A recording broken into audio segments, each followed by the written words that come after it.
오늘 시편 31편 말씀을 중심으로 죄의 용서와 죄의 고백과 용서라는 제목으로 함께 은혜를 나누고자 합니다. 가을이 되니까 모기가 극성을 부립니다. 아마 새벽길에 오시는 분들은 우리 권사님은 아주 모기약을 준비해 놓고 이렇게 예배를 드리는데, 저도 이어서 기도하다 보면은 이게 와서 여기저기를 참 공격할 때가 많이 있어요. 참 괴로워요. 그럴 때, 그죠? 괴로워요. 저희 집에도 저희 집이 주택이다 보니까 5월부터 11월까지는 아마 모기가 늘 있는 것 같습니다. 방충망을 했고 유리를 닫고 이렇게 해도 어느 틈에 들어오는지 하루에 한 20마리 정도 넘게 이렇게 잡는 것 같습니다. 그래서 이 손으로 잡기가 어렵잖아요. 그죠? 그리고 그렇다고 해서 늘 모기약을 뿌릴 수도 없어서 저희 집에는 전기 충격으로 모기를 잡는 그런 채가 2개나 있습니다. 제가 이렇게 거실에 앉아 있어 보면은요, 모기가 이렇게 정면으로 오는 경우는 참 드뭅니다. 그런 경우는 드물고 옆으로 오거나요. 또 이렇게 천정이나 이렇게 매달려 있다가 이렇게 나를 보고는 이렇게 움직여 옵니다. 이렇게 한쯤 와서, 그리고는 또 옆에까지 이렇게 날아오고, 그리고는 뭐 이렇게 꼭 목 뒤에 와서 물거나 아니면 옆으로 와서 팔 옆을 물거나 이렇게 배를 치우는 것을 볼 수가 있습니다. 그리고 딱 모기가 문다 이런 것이 느껴져서 눈이 딱 마주치면은요, 얼마나 빨리 도망가는지도 모릅니다. 그런데 그런 가운데서도 저희들이 편안하게 잠을 잘 수 있는 것은 저희 침대 위에다가 이렇게 모기장을 쳐놓고 살기 때문입니다. 그 모기장 안에는 안전한 것을 알 수가 있습니다. 여러분, 모기장 밖에 아무리 모기가 많아도 또 웽웽거리고 물려고 해도 모기장 안에만 있으면은 편안한 잠을 잘 수가 있습니다. 그런데 가끔은 우리가 사람이 모기장을 열고 그 안에 들어가고 할 때 모기가 사람을 따라 들어올 때가 있습니다. 그 틈을 타서 함께 들어오는데요. 그러면 밤에 불을 끄고 이렇게 누워 있으면은 귓가에서 웽 하는 소리가 들립니다. 그러면은 그것을 좀 귀찮고 하더라도 일어나서 그 모기를 잡아야지만 편한 잠을 잘 수가 있습니다. 아니면은 그 소리를 못 듣고 잠이 들어버리면은 아침에 일어나면은 밤새 물어뜯어서 피를 나눈 사이가 모기하고 나하고 되는 것을 알 수가 있습니다. 오늘 아침에도 일어나서 한 마리를 잡았는데 아주 피가 흥건하더라고요. 그런데 그 모기는 저하고 가까이 있던 모기가 아니라 우리 아내하고 가까이 있던 모기라서 아내하고 아마 형제지간이 된 것 같더라고요. 근데 저는요, 이 마귀하고 모기하고 정말로 비슷하다는 생각을 해봤습니다. 발음도 비슷하지 않습니까? 마귀, 모기, 그죠?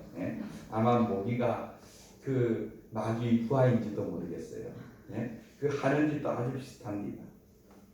모기가 어떻게든 저희들을 물어뜯으려고 그렇게 피를 빨려고 찾아오듯이 마귀도 어떻게든 우리를 물어뜯으려고 그렇게 우리를 찾아오는 것입니다.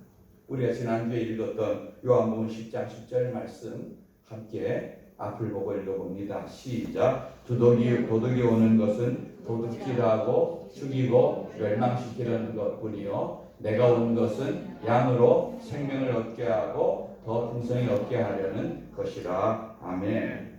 여기 내는 예수님을 가리키는 것이죠. 예수님께서 온 것은 우리에게 생명을 얻게 하고 더 풍성하게 얻기 위해서 이 땅에 오셨습니다. 그래서 예수님을 가까이 하면은 우리는 목자 되신 그 예수님 안에서 푸른 초장과 맑은 시냇 물가의 풍성함을 누릴 수 있을 줄 믿습니다.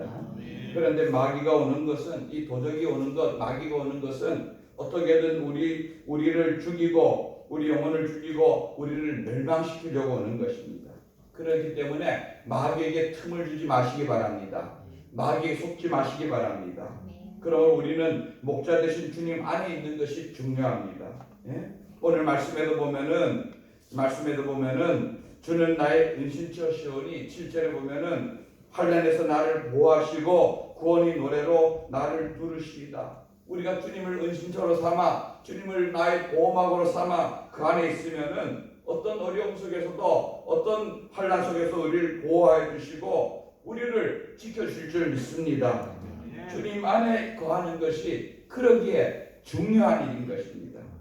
여러분 우리가 예수님 믿고 우리가 그리스도인이 된 것 중에서 우리가 누리는 최고의 복이 뭡니까? 그거는 우리가 주님에게 죄사함 받고 우리가 하나님의 자녀가 되었다는 것 아닙니까? 그죠? 여러분 저와 여러분들이 주님으로부터 죄사함 받아 하나님의 자녀가 되었습니다. 오늘 말씀 1절 말씀을 읽어봅니다. 시작. 허물의 사함을 받고 자신의 죄가 가려진 자는 복이 있도다. 아멘. 네. 내 죄가 하나님께 용서함 받고 그 죄를 가려진 것이 복이라고 말하고 있는 것입니다. 우리가 예수를 믿는 이유는 죄 사함 받기 위함인 줄 믿습니다. 죄의 문제는요, 우리 예수들도 그 십자가 외에는 다른 해결 방법이 없는 것입니다. 예수님이 보혈만이 저와 여러분의 죄를 깨끗하게 할 수 있는 능력이 있는 것입니다. 여러분 죄의 문제를 해결받고 예수님 안에서 자유하게 된 기쁨은 말할 수 없는 기쁨인 것입니다. 여러분 그런 경험을 해보셨는지요? 아, 내 죄를 예수님께서 그 보혈로 다 씻었구나. 나를 깨끗하게 하셨구나. 그것을 우리가 경험할 때 저 마음속에서부터 흘러나오는 그 기쁨과 감격은 세상에서 무엇으로도 바꿀 수 없는 그런 기쁨인 것입니다. 여러분 그런데 존 버년이 쓴 초대역정에 보면은요, 한 사람이 구원을 갈망하여서 장차 멸망할 성에서 떠나는 것을 볼 수가 있습니다. 그런데 그는 하나님 말씀을 읽으면서 구원의 길을 찾아 떠나는데 그의 등에는요 커다란 보따리가 지어져 있습니다. 어떤 건지 볼까요? 여기 보세요. 이 사람은 앞에 무엇인가 책을 들고 떠나 있는데 그 몸 뒤에는 커다란 보따리가 있습니다. 여러분 이 보따리가 뭔지 아십니까? 이거는 그가 스스로 짊어진 것도 아닙니다. 이거를 아무리 떼어내기 위해서 애를 쓰고 힘을 써봐도 벗겨지지가 않습니다. 이 보따리는요 인간의 죄의 보따리, 죄를 상징하는 것입니다. 태어날 때부터 인간은 원죄 아래에서 살아갑니다. 거기다 우리가 살면서 자범죄까지 더해져서 날마다 커지고 무거워지는데 인간의 힘과 방법으로는 이 짐을 떼어낼 방법이 없다는 것입니다. 그런데 이 보따리가 어디서 떨어지는지 아십니까? 벗어지는지 아십니까? 저 멀리 언덕 위에 십자가가 있습니다. 이 무거운 죄의 보따리를 지고 이 사람은 그 십자가 앞에 올라가 십자가 앞에 섭니다. 그런데 십자가 앞에 서서 그 십자가를 바라볼 때에 그동안 아무리 벗으려고 노력해도 벗지 못했던 이 등에 있는 이 무거운 짐이 등에서 갑자기 툭 떨어지더니 떼굴떼굴 언덕을 굴러서 밑에 있는 무덤으로 음부로 들어가는 것입니다. 여러분 이것은 예수님의 십자가만이 우리를 죄에서 해방시켜주는 유일한 길임을 나타내고 보여주는 것입니다. 아멘.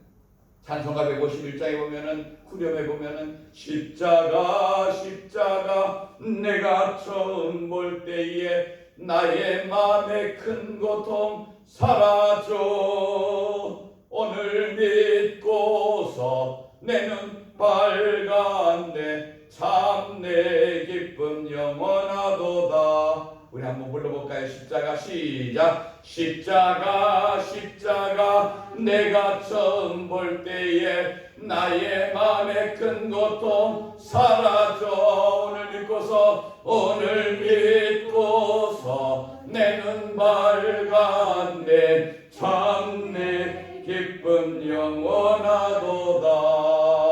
아멘. 여러분, 예수님의 십자가 우리 죄를 사는 줄 믿으시기 바랍니다. 십자가의 보혈이 저와 여러분이 모든 죄를 깨끗하게 하시는 것입니다. 그런데요, 문제는요, 우리가 예수님 믿고 죄 용서 받아서 하나님의 자녀가 되었지만 이 세상을 살다 보면은요, 우리는 여전히 연약한 육신을 입고 살면서 여전히 하나님이 구원받은 하나님의 자녀이지만 죄를 짓고 산다는 것입니다. 죄가 뭡니까? 죄가 하나님이 하라는 것을 하지 않는 것이 죄고요, 하나님이 하지 말라고 한 것을 하는 것이 죄인 것입니다. 그 죄는 결국 하나님과 우리의 관계를 파괴하는 것입니다. 누가복음 15장에 보면은요, 두 아들이 나오죠. 아버지와 두 아들이 나옵니다. 둘째 아들이 아버지에게 이렇게 말합니다. 아버지, 내 몫으로 돌아올 재산을 나에게 나눠주세요. 여러분, 이거는요, 살아있는 아버지한테 재산을, 자기 몫의 재산을 나눠달라는 것은 이게 참 불효한 것입니다. 그죠? 재산은 누구 겁니까? 아버지 겁니다. 누구의 마음대로 나눠줍니까? 아버지 마음대로 나눠줍니다. 그것도 언제요? 아버지가 돌아가시거나 돌아가실 때가 되면은, 돌아가시면은 나누는 게 재산인 것입니다. 근데 멀쩡히 아버지 살아있는데 그 아이 자기 몫이 마냥 있는 것처럼 달라고 합니다. 그리고는 아버지가 그에게 그 재산을 나눠주니까 먼 나라로 그 재산을 처분해서 떠납니다. 야, 이제 아버지 간섭도 없다. 나는 이제 내 마음대로 모든 것을 할 수 있다. 멋지게 한번 인생을 즐기면서 그는 한번 자기 나름대로 성공해보고 싶었던 것이죠. 여러분, 돈 있고 자유함이 있고 그러니까 먹고 마시고 그렇게 하다 보니까 얼마나 많은 사람들이 그에게 덤벼들겠습니까? 얼마나 많은 유혹들이 있겠습니까? 그러다 보니 정신 차려보니까 그는 빈털터리가 되었습니다. 거지가 되었습니다. 그리고 그 땅에 더군다나 기근이 들어버렸습니다. 갈 데가 없습니다. 먹고 살 길이 없습니다. 그래서 어디로 갑니까? 돼지치는 신세가 되었습니다. 들에 갔습니다. 여러분, 돼지란 동물은요, 유대인들이 가장 혐오하는 동물 중에 하나입니다. 왜냐하면 돼지는 부정한 동물 가운데서 있었기 때문에 유대인들은 돼지를 치거나 돼지고기를 먹지 않습니다. 그런데 유대인이 돼지를 친다는 것은 그가 내려갈 때까지 내려갔다는 것을 의미하는 것입니다. 여러분, 그는 신분적으로 아버지 아들이 맞죠. 그러나 아버지 곁에 있을 때나 아버지를 떠나 있어도 여전히 그는 아버지 아들입니다. 아버지 곁을 떠났다고 호적에서 하지 않습니다. 그러나 실제적인 그의 모습은 그가 이렇게 고백하죠. 야, 내가 왜 이렇게 있느냐? 내 아버지 집에 있는 품꾼들도 나보다는 훨씬 넉넉하고 잘 사는데, 종들도 그런데 난 아버지 아들인데 이런 거짓골로 돼지들과 더불어서 밥을 다투는 이런 신세가 되어져 있는가? 자기 집에 있는 종들보다도 못한 모습으로 그는 전락해 있는 것을 보게 되는 것입니다. 여러분, 아버지를 떠난 아들은요, 풍요를 누리지 못합니다. 거짓골이 된 것입니다. 세상의 조롱거리가 된 것이죠. 그리고 아버지 앞에 결국은 불효자가 되는 것이죠. 오늘 우리가 읽은 시편 32편은 우리가 아는 다윗이 지은 시입니다. 여러분, 다윗처럼 훌륭한 왕이 어디 있습니까? 하나님께서는 저 베들레헴 양치기였던 그를 택하여서 이스라엘 왕을 삼았습니다. 그런데요, 그 다윗이 범죄를 합니다. 네? 전쟁터에 그 당시 전쟁이 있었고 모든 자기 부하들과 전쟁하는 장군들은 전쟁터에 나가 있습니다. 그런데 전쟁터에 나가 있는 신하의 아내를 이 다윗이 강제로 데려다가 그 아내를 범했습니다. 근데 이게 덜컥 며칠이 지나자 그 여인에게서 자기가 임신했다는 소식이 들립니다. 여러분, 이게 드러나면은 왕으로서 얼마나 창피한 일입니까? 그러니까 여러분, 지난주에도 말씀드렸지만 죄는요, 우리에게 부끄러움을 가져옵니다. 여러분, 텔레비전에 보면은 죄 짓고 나오는 사람들 보십시오. 전부 모자 뒤집어 씌고 아니면은 잠바로 얼굴 가리고 고개를 못 들고. 왜 그렇습니까? 다 죄가 얼마나 부끄러운가 하는 것을 우리에게 보여주는 증거죠. 다윗은 자기에게 드러난 이 부끄러움을 덮으려고 전쟁 중에 있는 장군 그 우리아를 불러들여서 어떻게든 아내와 하룻밤을 보내고 다시 전쟁터로 돌려보내고자 여러 가지를 애를 쓰죠. 그런데 이 충성스러운 우리아는 그의 뜻대로 움직이지 않습니다. 내 동료들이, 내 부하들이 지금 생명을 걸고 전쟁터에 싸우는데 나 혼자서 집에 가서 아내와 자는 것은 옳지 않다. 그리고 끝까지 집에 가지 않습니다. 여러분 얼마나 충성됩니까? 그가 그런데 충성되면 충성될수록 다윗의 마음은 점점 급해집니다. 그래서 결국 그는 돌아가는 우리아의 편에 그는 손에 편지 하나를 들려서 그 장군에게, 요압 장군에게 편지를 전해보냅니다. 우리아를 전쟁이 가장 치열한 곳으로 보내다. 결국 적의 손으로 우리아를 죽이는 이런 짓을 범하는 것입니다. 여러분 얼마나 악한 왕입니까?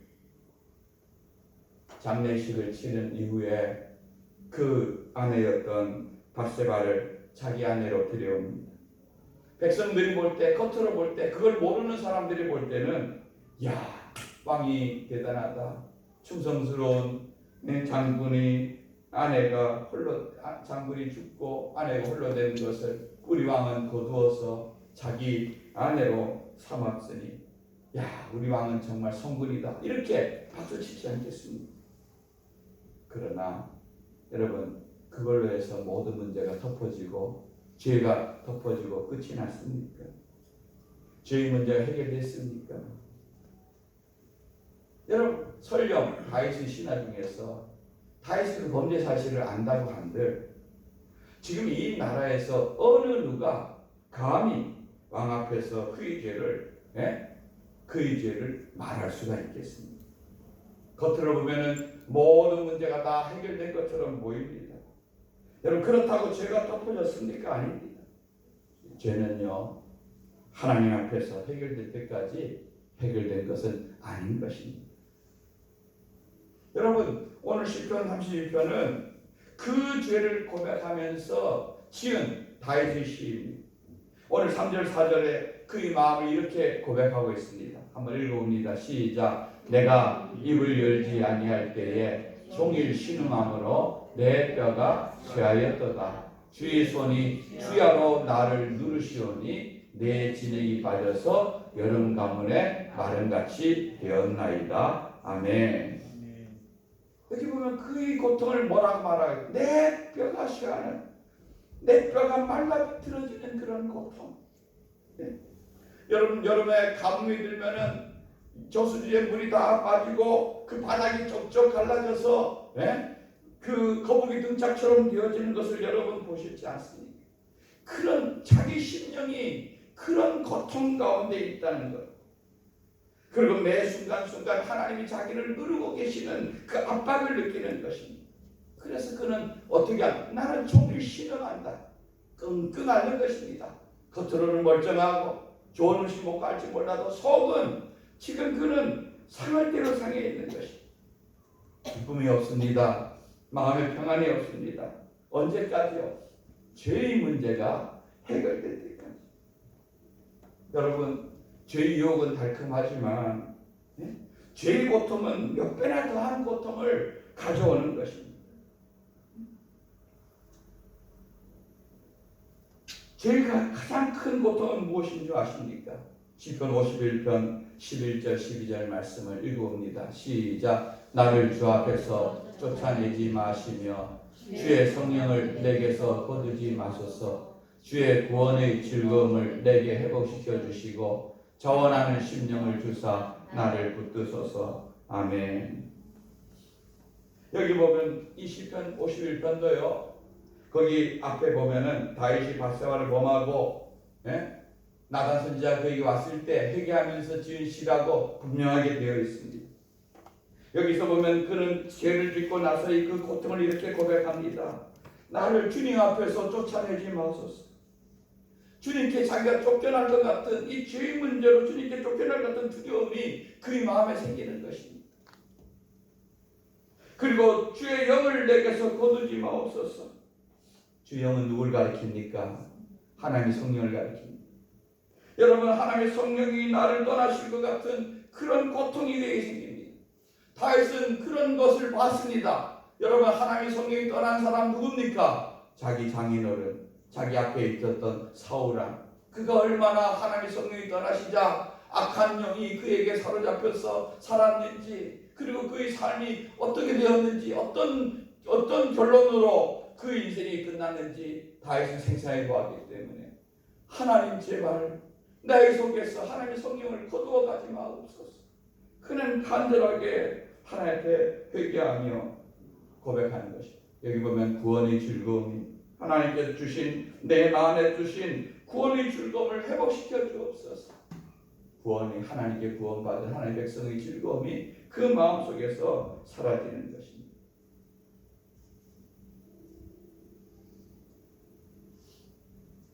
제가 대학을 졸업하고 직장 생활을 한 3년여 했죠. 겉으로 보면 교회 집사였습니다. 주일학교도 가르치고 중고등부도 가르치고 구역예배도 인도하고 아내도 직장을 갖고 자녀도 낳고 겉으로 보면은 촌에서 부모님이 다 보호해 주시고 따뜻한 그런 환경 가운데서 얼마나 살았습니다. 그런데 제 마음은 오늘 다윗이 고백한 바와 같은 마음, 이런 상태로 계속 있었던 것을 볼 수 있습니다.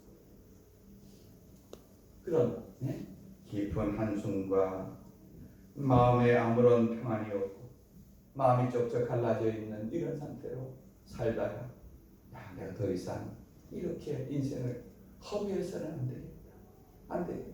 내가 설령 굶는 한이 있어도 어려움이 있어도 하나님 주신 구원의 백성의 삶을 그 구원을 누리면서 살아야 해서 그거 버리고 이렇게 이 길로 들어온 것을 할 수가 있습니다. 여러분, 우리 하나님의 자녀의 특권은요, 주님 안에서 주님 가까이 있을 때 그분 안에서 누리는 것인 줄 믿습니다. 죄는요, 죄가 들어오면은 죄의 무서움이 뭐냐면 하나님과 영적인 관계가 단절된다는 것입니다. 여러분, 예수님의 십자가를 한번 생각해 보십시오. 예수님께 십자가를 우리 죄를 위해서 십자가를 칠 때 그 십자가의 고통은 어떤 고통이었습니까? 첫째는 부끄러움이죠. 정신적인 고통. 여러분, 예수님은 그냥 십자가에 아무것도 걸치지 않고 높은 나무에 달려서 밑에서 너가 하나님의 아들이면 한번 내려와 봐라.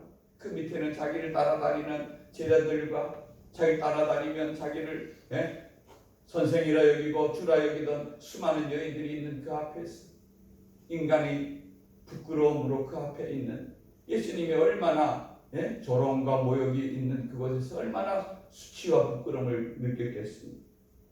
두 번째, 육체적인 고통. 여러분, 십자가에 매달려 있는 그 고통, 뜨거운 햇볕은 내리쬐죠. 그 속에서 손과 발에 못을 박은 그 속에서 그 한 번씩 숨을 들이쉬고 내쉴 때마다 뼈 마디마디를 통해서 속 깊이까지 전해지는 그 고통은, 여러분, 그거는 말할 수 없는 고통입니다. 우리가 못이나 것을 조금 찔려도 정말 아픈데 그 못에 박혀서 그 체중이 그 체중을 십자가에 달았을 때 그 고통은 말할 수 없는 고통인 것입니다. 근데요, 그보다 더 큰 고통은 영적인 하나님과의 분리 고통입니다. 예수님은 우리들이 모든 죄를 담당하는 죄 덩어리로 그곳에 달려있는 것입니다. 하나님께서는 그런 죄인인 예수님을 볼 수가 없는 것이죠. 그래서 흑암으로 그 가운데 하나님으로 그 하나님이 그를 외면할 수밖에 없는 그런 것들을 표현하고 나타내고 있는, 하나님께 버림받는 그 고통이 얼마나 컸던지. 엘리 엘리 라마 사박다니, 나의 하나님 어찌하여 나를 버리시나이까. 하나님부터 영원토록 함께했던 그 하늘과 분리되어지는 그 고통, 그것이 십자가의 고통인 것입니다. 여러분, 죄가 가져오는 모든 고통을 단적으로 보여준 그 십자가 아닙니까? 그 십자가 앞에 나아가서 나의 죄를 자복하고 회개할 때에 죄 씻음과 은혜의 회복을 우리가 받을 수가 있는 것입니다. 결국 다윗은요, 하나님 앞에서 자기 죄를 자복합니다. 여러분, 죄의 회개를 우리가 가볍게 여겨서는 안 되는 것입니다. 왜냐하면은 물론 하나님께서는 우리가 죄 지을 때마다 회초리 들고 다니면서 때리는 그런 분은 아닙니다. 우리를 용서해 주시고 긍휼히 여겨 주십니다. 그러나 하나님께서 보실 때 우리 자녀들 보면 그러잖아요. 용서해 주고 그러지 말아라 이해도 시키고 하지만 때로는 그들을 하나님 바로 세우기 위해서 어떻게 합니까? 매를 드는 것입니다. 매를 드는 것입니다. 그래서 히브리서에 보면은 너에게 징계가 없다 이러면은 그 사람은 참 아들이 아닌지 한번 자생한지 점검해 보라고 성경은 말하고 있는 것입니다. 여러분, 결국은 하나님께서는 이 다윗과 바세바 사이에서 난 아들을 치시는 것입니다. 여러분, 그때 다윗이 얼마나 눈물로 회개했는지 아십니까? 그렇지만 하나님께서는 그 생명을 거두어갑니다. 시편 6편 6절 말씀 우리 앞을 보고 한번 읽어볼까요? 시작. 내가 단시간으로 피곤하여 밤마다 눈물로 내 침상을 띄우며 내 혀를 적신하리라. 다윗의 고백입니다. 내가 얼마나 고통스럽게 눈물로 침상을 띄운다. 물론 눈물을 흘려서 침상이 띄워지진 않겠지만 이거는 다윗이 얼마나 많은 눈물로 하나님 앞에 자기 죄를 회개하며 그 아들을 살려달라고 기도했다는 걸 보여주고 있죠. 요가 젖을 정도로 그는 눈물로 세월을 보낸 것을 알 수가 있습니다. 다윗이 이렇게 간절하게 하나님 앞에서 회개 기도하고 아들 데려가시기를 구하였지만 하나님께서 그 생명을 거둬가십니다. 그렇다고 해서 하나님 왜 내 기도 듣지 않으시고 아들 데려가나 원망하지 않았습니다. 그 하나님 뜻에 순복했습니다. 그렇구나. 내가 잘못해서 하나님께 벌 받는구나. 그것을 받아들였습니다. 그리고 하나님께서는 그를 데려가시고 그리고 그에게 새롭게 주신 아들이 우리가 아는 솔로몬인 것입니다. 솔로몬은 회개 뒤에 주신 은혜와 사랑의 긍휼의 아들인 것이죠. 그가 다윗의 뒤를 이어 이스라엘 왕이 됨으로 말미암아 하나님의 은혜가 이스라엘 가운데 크게 하신 것을 알 수가 있습니다. 요한일서 1장 9절 말씀을 보면은 만일 우리가 우리 죄를 자백하면 저는 미쁘시고 의로우사 우리 모든 죄를 사하시며 모든 불의에서 우리를 깨끗하게 하실 것이라고 주님은 분명히 말씀합니다. 여러분, 우리들이 죄와 허물을 씻을 곳은 예수님 십자가 앞밖에 없다는 것을 믿으시기 바랍니다. 아멘. 말씀을 마칩니다. 여러분, 죄는요 하나님과 우리를 관계를 단절시킵니다. 죄는 우리가 덮는다고 덮어지는 것 아닙니다. 모아가 나무 잎을 엮는다고 가려지는 것 아닙니다. 죄는 회개할 때 예수님 보혈로 씻음 받는 것입니다. 여러분, 하나님 아버지와 풍성한 생명의 관계로 연결되어 있는 성도로서 주님 안에 사시는 복된 성도들이 되길 바랍니다. 그래서 주님의 풍성함과 은혜로 날마다 살아가는 성도들 되기를 주님의 이름으로 축원드립니다. 아멘.